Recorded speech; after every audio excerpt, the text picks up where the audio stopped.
বাংলাদেশের একটা লাভ হয়েছে, সেটা হচ্ছে পুরো জাতি আমরা এক। দেশের প্রশ্নে, দেশপ্রেমের জন্য আমরা এক জায়গায় চলে এসেছি। এটা হচ্ছে বাংলাদেশের লাভ। আর ভারতের কিছু মূর্খ ধর্মান্ধ যেসব এই যে বিজেপি আরএসএস যেগুলো আছে, শুভেন্দু অধিকারী সহ যারা এসব করছে, ওদের তো বাথরুম করার পায়খানা নেই, কয়েকদিন হাগার জন্য গুঁড়ো থাকবে না পেটের মধ্যে, কারণ খাইতে পাবে না তো গু কোথেকে আসবে। হাগারও দরকার হবে না, বাথরুমেরও দরকার হবে না। আমাদেরকে থ্রেট করা হচ্ছে, ট্রিটমেন্ট দিবে না, ওদের হোটেলে আমাদেরকে থাকতে দিবে না। আলহামদুলিল্লাহ, আমি খুব খুশি হয়েছি যে বাংলাদেশের মানুষ ওই দেশে ঘুরতে যাবে না। পাকিস্তানে ঘুরতে যাব, অনেক সুন্দর সুন্দর জায়গা আছে পাকিস্তানে। পোর্ট এন্ট্রি ভিসা নিয়ে যাবেন, এখানে কোনো ভিসা লাগবে না, ঢুকে যাবেন, ঘুরে ফিরে চলে যাবেন। পাকিস্তানের ভাইয়েরা আপনাদেরকে আদর আপ্যায়ন করবে। সো পাকিস্তান যাবেন। যারা ব্লগ করেন, বিভিন্ন ইন্ডিয়ান জামা কাপড় নিয়ে করতেন, কসমেটিক্স নিয়ে করতেন, পাকিস্তানের জামা কাপড়ের মান অনেক ভালো। বিভিন্ন প্রোডাক্ট, বিভিন্ন ইলেকট্রিক সামগ্রী আমরা পাকিস্তান থেকে আনবো, ইন্ডিয়া থেকে আনবো না। আমি বাংলাদেশের যারা কিনা বিজনেস করেন তাদের কাছে অনুরোধ থাকবে পাকিস্তানের সাথে সম্পর্ক আরো সুদৃঢ় করার। গ্যারান্টি দিলাম, এই বাংলাদেশের উপরে যদি কোনো বিদেশি আগ্রাসন, যে কোনো পৃথিবীর যেই দেশেরই আগ্রাসন আসুক, সবার আগে বাংলাদেশের মানুষের সাথে পাকিস্তান দাঁড়াবে। অতএব তাদের অর্থনৈতিক যে ভিত, সেটা মজবুত করার জন্য আমরা তাদের কাছ থেকে জিনিস কিনবো, আমাদের জিনিস তারা কিনবে, তাদের সাথে সাংস্কৃতিক, অর্থনৈতিক, রাজনৈতিক সব ধরনের একটা সম্পর্ক হইতে হবে। 1971 সাল ইজ গন, আমরা 71 সাল নিয়ে তাকাই না।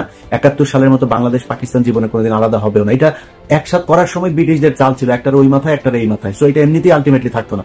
আমরা এখনো এক হইতে চাই না, কিন্তু সম্পর্কটা মজবুত হইতে হবে।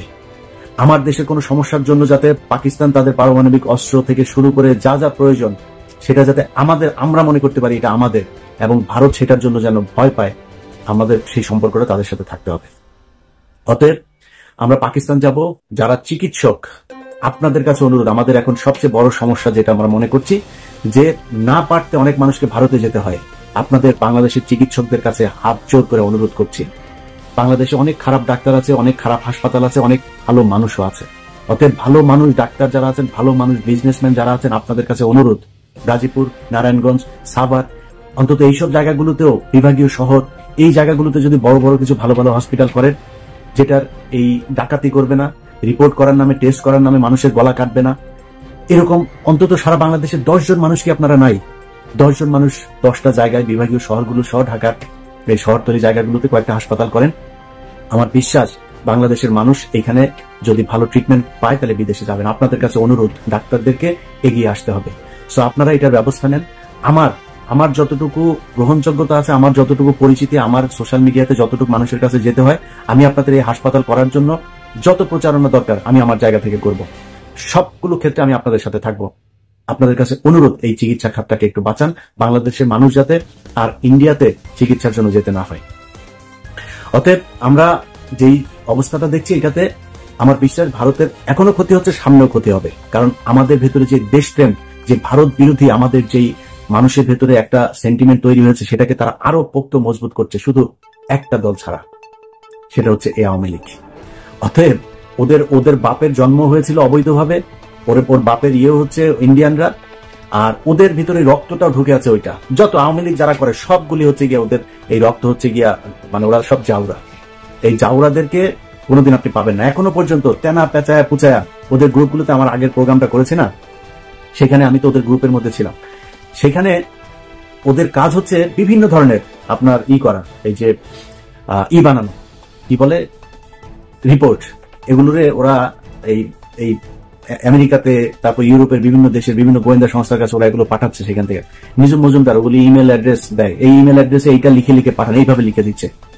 তো লিখে তারপরে কি দিচ্ছে, যে বাংলাদেশে হিন্দুদেরকে অনেক, আজকে 30 জনকে ধর্ষণ করেছে, কালকে 40 জনের বাড়িঘর ভাঙচুর করেছে, আজকে অমুক জনের ছবি দেয়, হিন্দু একজনের ছবি দেয়, ধুতি টুতি পরা, এদেরকে এইভাবে আজকে ইন্ডিয়া পার হয়ে যেতে করছে। তো অন্যান্য দেশের গোয়েন্দা সংস্থা তারা তো আর মানে কচু খায় না, তাই না? তারা তো জানে, তারা তো তথ্য নিবে, তারা তদন্ত করবে, করে দেখবে না এগুলো কি হচ্ছে, এগুলো করছে। আমি বাংলাদেশের হিন্দুদের কাছে অনুরোধ করব, হিন্দুরা আসলে আপনাদেরকে কোনো কিছু চাপ দিয়ে বলানো হচ্ছে না, আসলে আপনারা হিন্দুরা কেমন আছেন, আপনাদের উপরে আমাদের মুসলমানদের ধর্মীয় কারণে আসলে কি আপনাদেরকে টর্চার করা হয়? আমি ইলিয়াস বললাম, যদি করা হয় প্লিজ আমাকে বলবেন, আমি আপনাকে লাইভে নিয়ে আসবো, সারা বাংলাদেশের মুসলমানদের কাছে বিচার চাইবো একজন হিন্দুকে কেন এভাবে টর্চার করা